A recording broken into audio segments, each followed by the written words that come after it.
Chapter 27.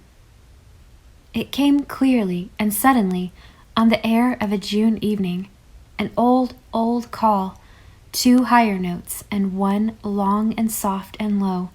Emily Starr, dreaming at her window, heard it and stood up, her face suddenly gone white. Dreaming still. She must be. Teddy Kent was thousands of miles away in the Orient. So much she knew from an item in a Montreal paper. Yes, she had dreamed it, imagined it.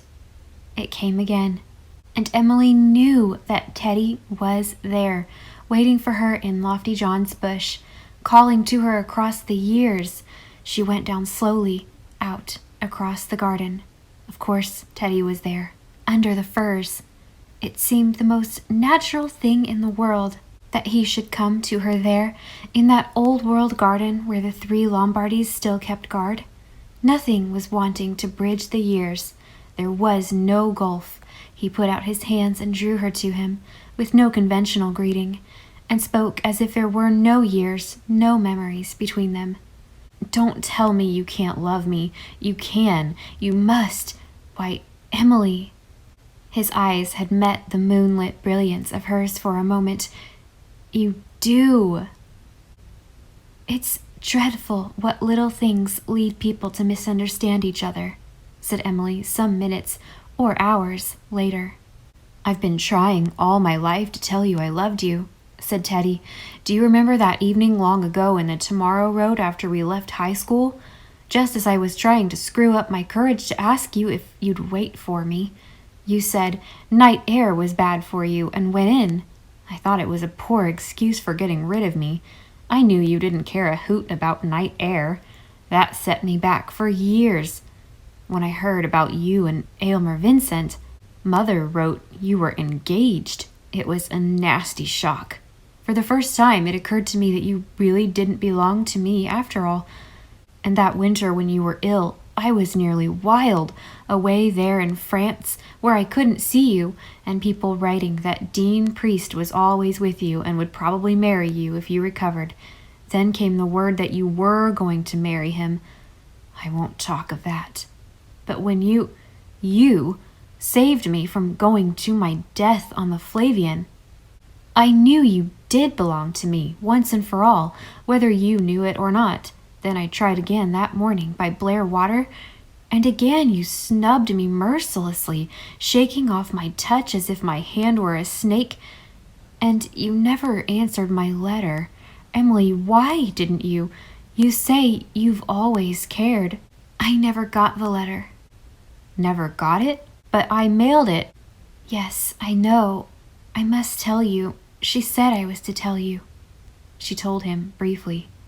"My mother did that?"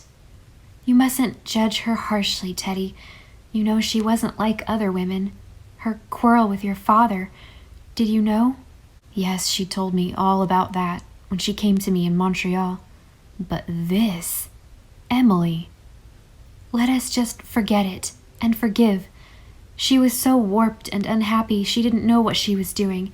And I was too proud to go when you called me that last time. I wanted to go, but I thought you were only amusing yourself." I gave up hope then, finally. It had fooled me too often. I saw you at your window, shining, as it seemed to me, with an icy radiance like some cold, wintry star. I knew you heard me. It was the first time you had failed to answer our old call.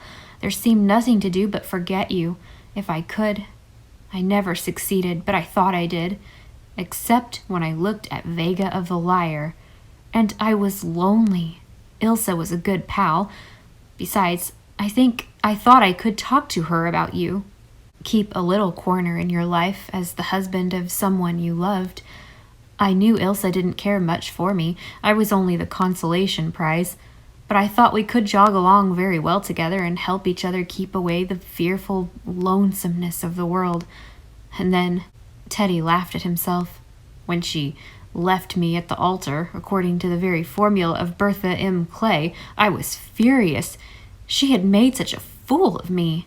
Me, who fancied I was beginning to cut quite a figure in the world. My word, how I hated women for a while. And I was hurt, too. I had got very fond of Ilse. I really did love her, in a way. In a way. Emily felt no jealousy of that. I don't know as I'd take Ilse's leavings, remarked Aunt Elizabeth.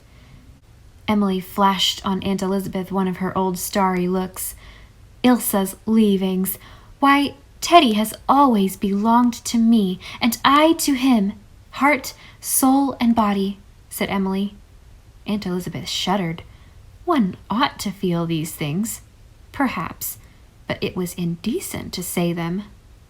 Always sly, was Aunt Ruth's comment. She'd better marry him right off before she changes her mind again, said Aunt Addie. I suppose she won't wipe his kisses off, said Uncle Wallace.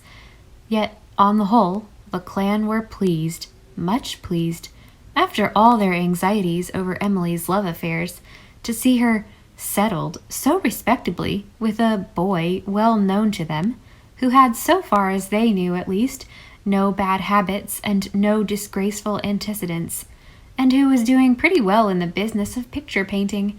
They would not exactly say so, but old Kelly said it for them. Ah, now, that's something like, said old Kelly approvingly. Dean wrote a little while before the quiet bridal at New Moon, a fat letter with an enclosure, a deed to the disappointed house, and all it contained. I want you to take this, Star, as my wedding gift.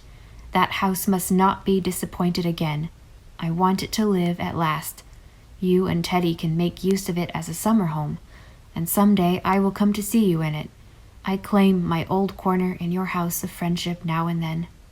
How very dear of Dean, and I am so glad he is not hurt any longer. She was standing where the Tomorrow Road opened out on the Blairwater Valley. Behind her, she heard Teddy's eager footsteps coming to her. Before her, on the dark hill, against the sunset, was the little beloved gray house that was to be disappointed no longer. The end.